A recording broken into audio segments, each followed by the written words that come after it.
Bienvenue sur Co-Cinéma. Aujourd'hui, on plonge dans l'histoire fascinante de Wolverine, l'un des mutants les plus emblématiques de l'univers Marvel.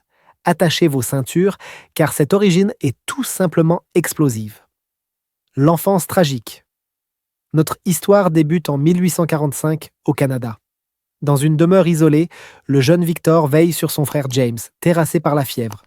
Leur père, John Howlett, entre dans la chambre pour prendre des nouvelles de son fils malade. Mais soudain, la tension monte. Thomas Logan, un homme ivre, fait irruption et appelle Elizabeth, la mère des garçons. John tente de protéger sa femme, mais un coup de feu retentit. Il s'effondre sans vie. À la vue du corps de son père gisant dans une mare de sang, James est submergé par une rage incontrôlable. Quelque chose d'extraordinaire se produit. Des griffes osseuses jaillissent de ses poings. Sans réfléchir, il se jette sur Thomas Logan et le transperce de part en part. Mais avant de rendre son dernier souffle, l'homme lui révèle une vérité dévastatrice. Il est son véritable père biologique. Elizabeth, terrorisée par ce qu'elle vient de voir, regarde son fils avec horreur et le traite de monstre.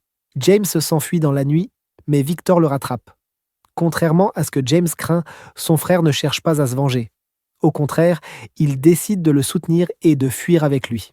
À partir de ce moment, leur destin sera lié pour toujours. Des guerres sans fin, les décennies défilent, Victor et James combattent côte à côte dans toutes les guerres imaginables. Rien ne peut les arrêter, pas même les bombardements les plus violents. La raison ? Victor possède lui aussi des pouvoirs mutants qui lui confèrent une force et une agilité surhumaines. Mais au fil du temps, Victor se transforme. Il devient de plus en plus violent, prenant plaisir à faire souffrir les autres. James, qui a maintenant adopté le nom de Logan, désapprouve profondément ce comportement. Il tente à plusieurs reprises de l'arrêter, mais finit toujours par se ranger à ses côtés face au danger. Cette loyauté fraternelle les mène droit au peloton d'exécution.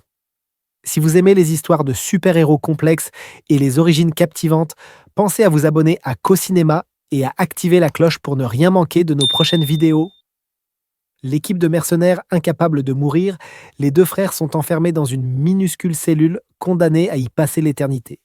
Mais leur calvaire prend fin lorsque le major William Stryker leur rend visite. Cet homme mystérieux leur propose un marché, rejoindre son équipe de mercenaires en échange de leur liberté. À bord d'un avion, ils font la connaissance de leurs nouveaux coéquipiers. Parmi eux se trouve Wade Wilson, un sabreur exceptionnel surnommé le soldat parfait. Son seul défaut, selon Stryker, c'est qu'il parle beaucoup trop. La première mission les emmène au Nigeria, dans une raffinerie pétrolière. Le propriétaire détecte leur intrusion et coupe l'électricité pour les bloquer. Mais Bradley, un autre membre de l'équipe doté de pouvoirs électriques, rétablit le courant en un instant. Les gardes de sécurité se positionnent, prêts à faire feu dès que les portes de l'ascenseur s'ouvriront. C'est là que Wade entre en scène et démontre toute l'étendue de son talent au combat. L'homme d'affaires tente de négocier en leur offrant tous ses diamants, mais Stryker refuse catégoriquement. Ce qu'il cherche, c'est de l'adamantium, un métal extrêmement rare. Sous la menace, l'homme révèle que cette pierre provient d'un village isolé à 3 jours de marche. La rupture. Une fois sur place, l'équipe prend les villageois en otage. Stryker interroge le chef du village sur l'origine exacte de l'adamantium. Mais le vieil homme refuse de parler, affirmant que cette pierre est sacrée pour son peuple. Sans aucune pitié, Stryker ordonne à Victor d'éliminer le chef. La panique s'empare des villageois qui tentent désespérément de fuir. Logan assiste impuissant au massacre d'innocents. C'en est trop pour lui. Il se rebelle, ordonne à son frère de relâcher ses victimes et annonce qu'il quitte l'équipe.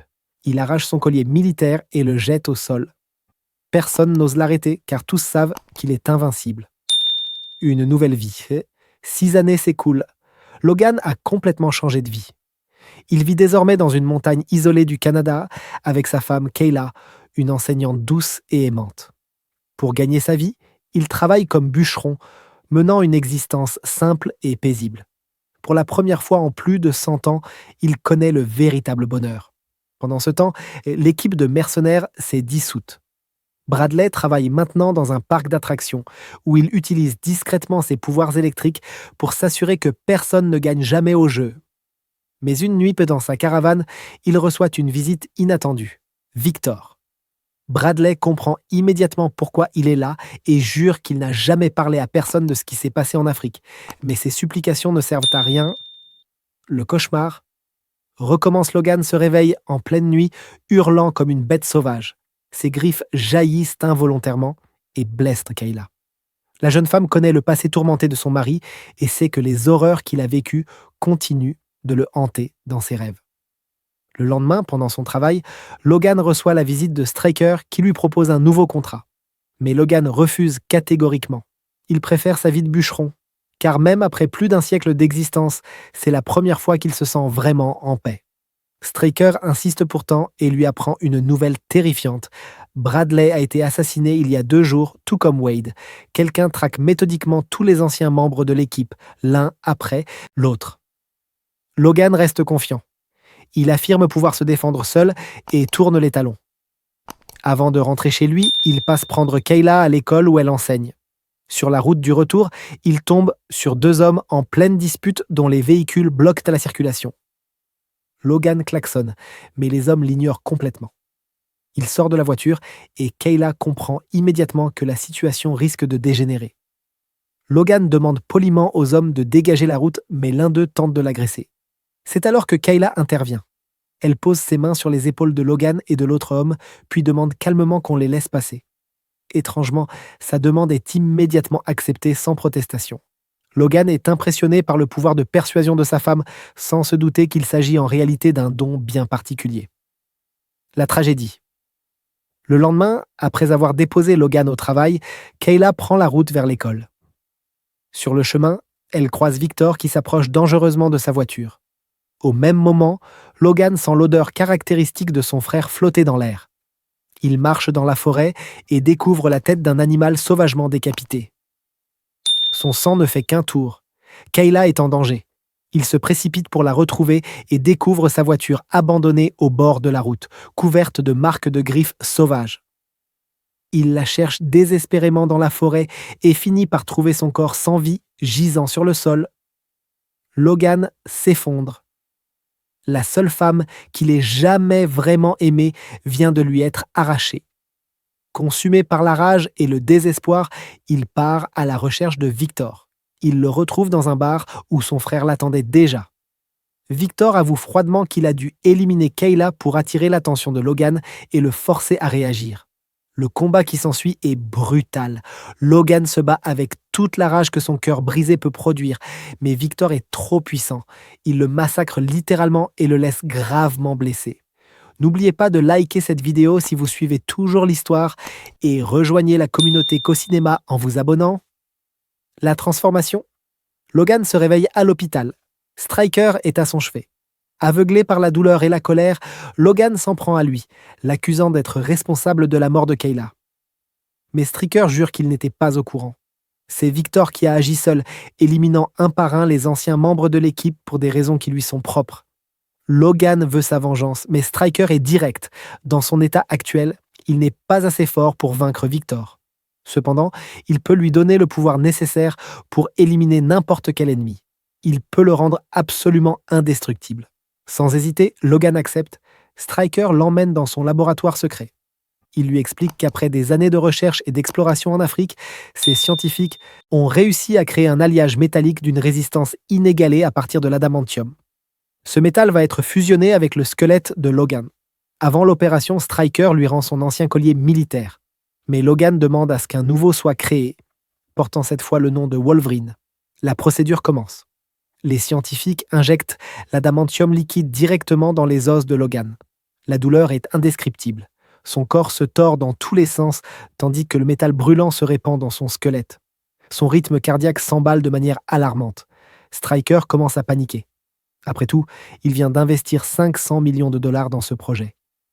Soudain, le cœur de Logan s'arrête complètement. Un silence de mort envahit le laboratoire. Tout le monde le croit mort.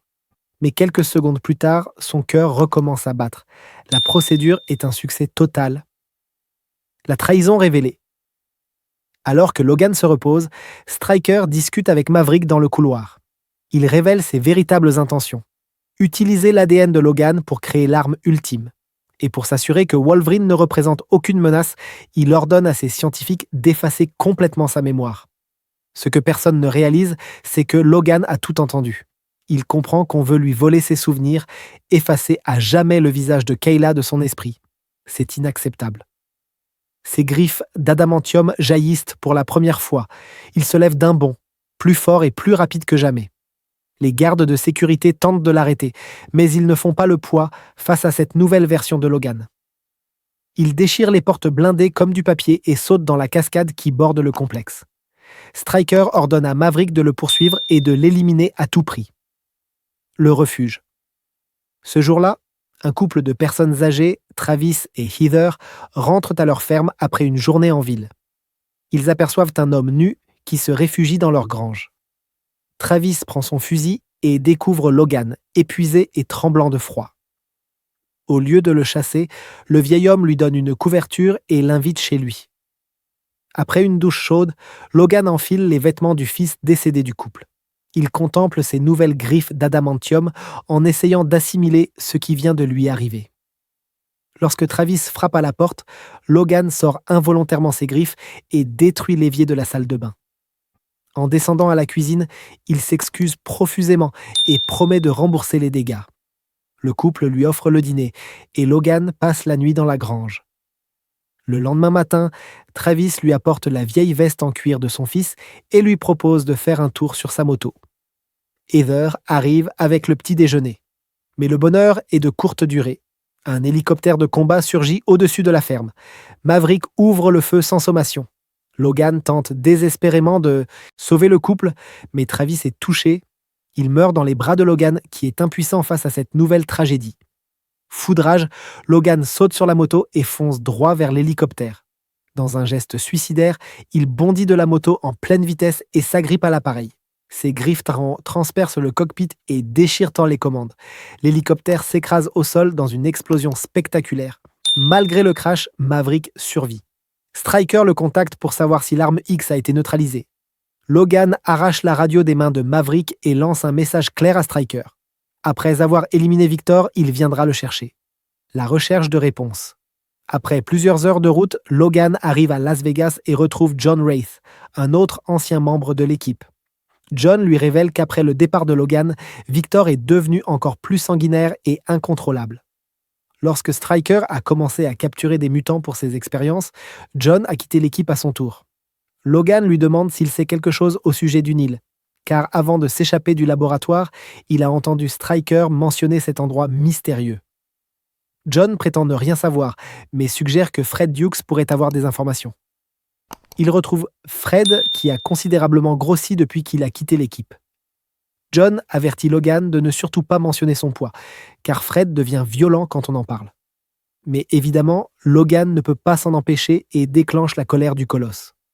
Après un bref affrontement, Fred révèle que Victor travaille effectivement avec Stryker sur une île secrète. Ensemble, ils capturent des mutants pour mener des expériences atroces sur eux. Logan comprend alors avec horreur que Kayla a été éliminée uniquement pour le forcer à accepter de participer à l'expérience de l'adamantium.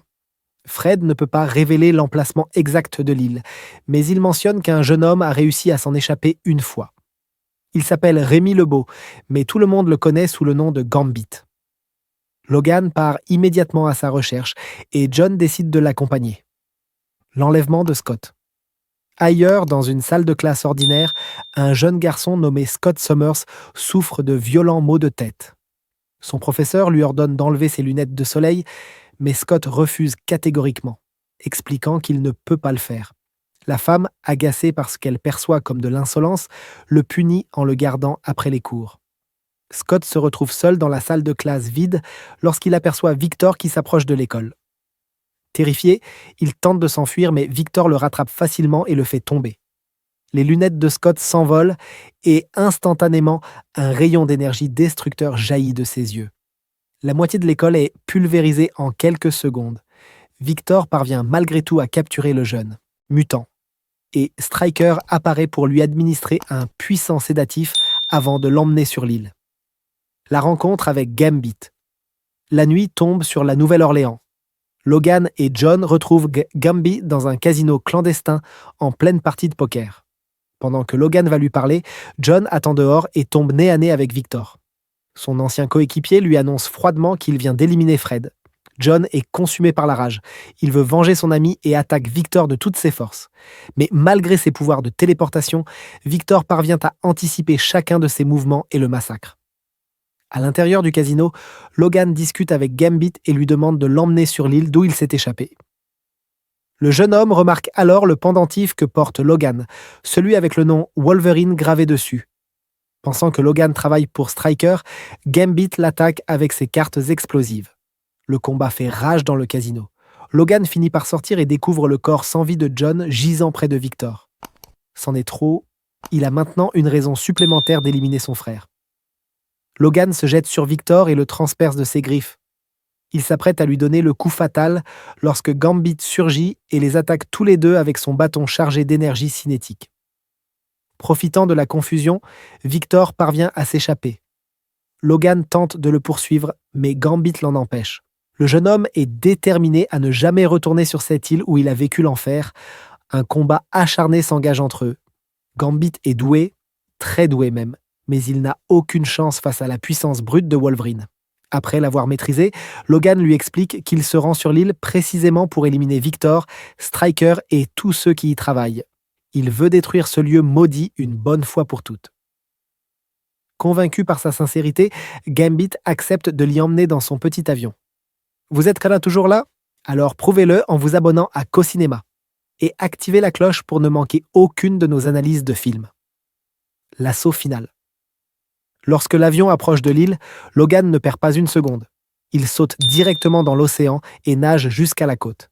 Il infiltre le complexe et se fraye un chemin jusqu'au laboratoire principal où se trouve Stryker.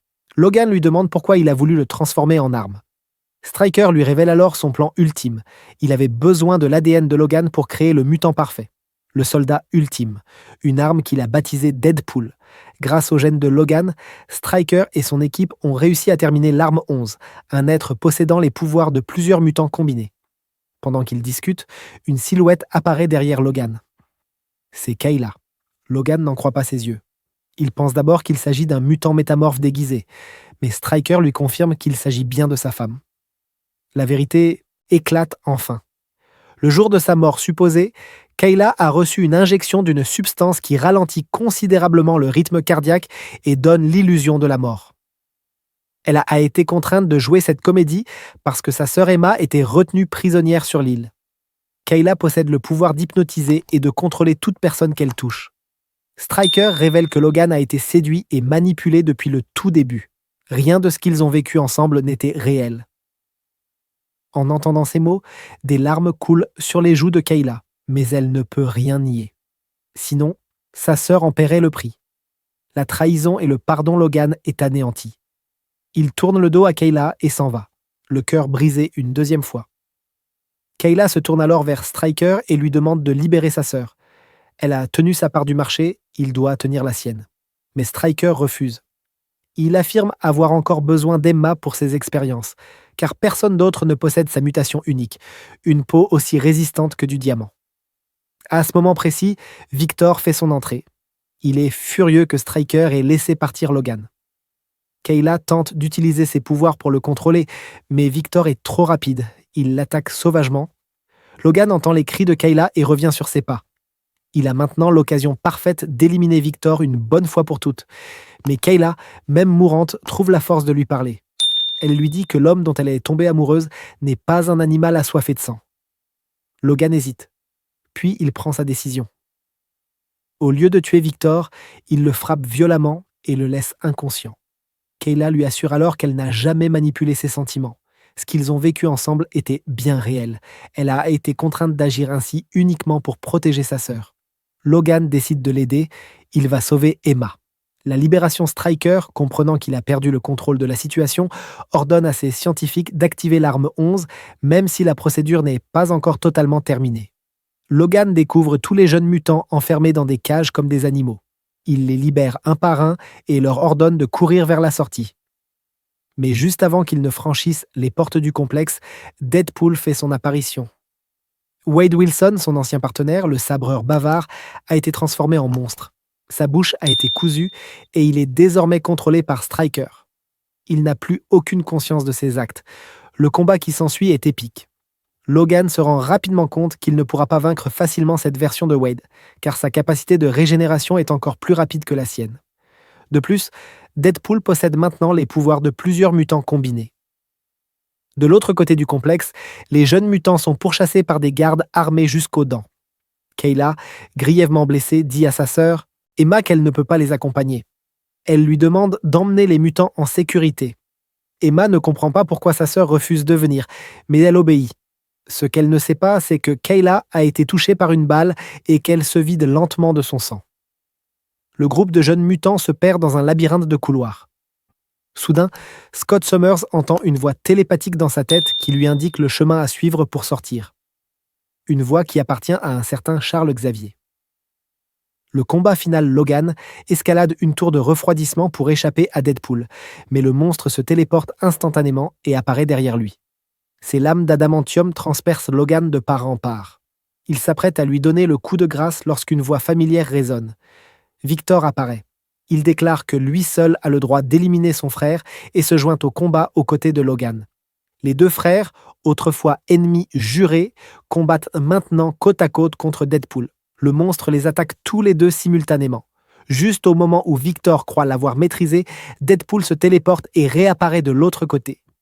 Voyant son frère sur le point d'être décapité, Logan rassemble toutes ses forces. Il court vers Deadpool et, dans un mouvement parfaitement synchronisé avec Victor, il lui tranche la tête. Le corps de Deadpool s'effondre, enfin vaincu, mais Stryker n'a pas dit son dernier mot. Il décide de s'occuper personnellement de Logan. Il sort une arme spéciale chargée de balles en adamantium. Il sait que cela ne suffira pas à tuer Logan, car son cerveau se régénérera, mais ses souvenirs seront définitivement perdus et Wolverine ne reviendra jamais se venger. L'effacement. La tour commence à s'effondrer sous les dégâts du combat. Victor et Logan doivent sauter dans le vide. Alors que Logan tombe vers le sol, il réalise qu'il est sur le point d'être écrasé par plusieurs tonnes de béton, mais Gambit surgit de nulle part et détruit les débris avec son bâton chargé d'énergie. Logan se précipite vers Stryker, déterminé à en finir. Mais soudain, une détonation retentit. Logan s'effondre. Stryker vient de lui tirer une balle d'adamantium directement dans la tête. Logan perd connaissance. Stryker tire une seconde fois pour s'assurer que la mémoire de Logan sera définitivement effacée. Satisfait, il se dirige vers Kayla, gisant sur le sol, et pointe son arme sur elle. Mais avant qu'il ne puisse tirer, Kayla trouve la force de le toucher. Elle utilise ses pouvoirs pour prendre le contrôle de son esprit. L'arme de Stryker se tourne lentement vers son propre visage. Kayla pourrait le forcer à se suicider, mais elle refuse de devenir comme lui. Au lieu de cela, elle lui ordonne de marcher. De marcher jusqu'à ce que ses pieds saignent, puis de continuer à marcher encore et encore. Logan reprend connaissance quelques instants plus tard. Il se précipite vers Kayla et la prend dans ses bras. Elle meurt paisiblement, sachant que sa sœur est en sécurité. Mais quelque chose ne va pas. Lorsque Gambit demande à Logan s'il va bien, le mutant le regarde avec des yeux vides. Il ne se souvient de rien. Ni de Kayla, ni de son passé, ni de qui il est vraiment. Les balles d'adamantium ont effacé sa mémoire. Gambit lui demande son nom et Logan regarde son collier. Il lit le nom gravé dessus et répond simplement « Wolverine ». Épilogue. Quelque temps plus tard, dans un bar isolé, un homme portant une veste en cuir est assis au comptoir. Le barman lui demande s'il est un soldat en permission. Logan répond qu'il n'en est pas sûr. On vient de lui tirer dessus dans la tête, mais apparemment, ça va. Le barman lui demande son nom. Logan touche son collier et répond « Wolverine ». Quelqu'un lui offre un verre. C'est un vieil homme qui se présente comme étant un ancien combattant. Il raconte des histoires de guerre, mais Logan ne peut pas se souvenir d'avoir participé à aucun conflit. Pourtant, quelque chose en lui sait que ces histoires sont vraies. L'origine de Wolverine s'achève ainsi. Un homme sans passé, un guerrier sans souvenir, mais avec un instinct de survie inébranlable et un sens de la justice qui défie l'oubli. Et voilà comment James Howlett est devenu Logan, et comment Logan est devenu Wolverine, l'un des mutants les plus emblématiques de tous les temps. Si cette vidéo vous a plu, n'oubliez pas de vous abonner à CoCinéma. Likez, partagez et dites-moi en commentaire quel film vous aimeriez que j'analyse la prochaine fois. On se retrouve très bientôt pour une nouvelle vidéo. Salut!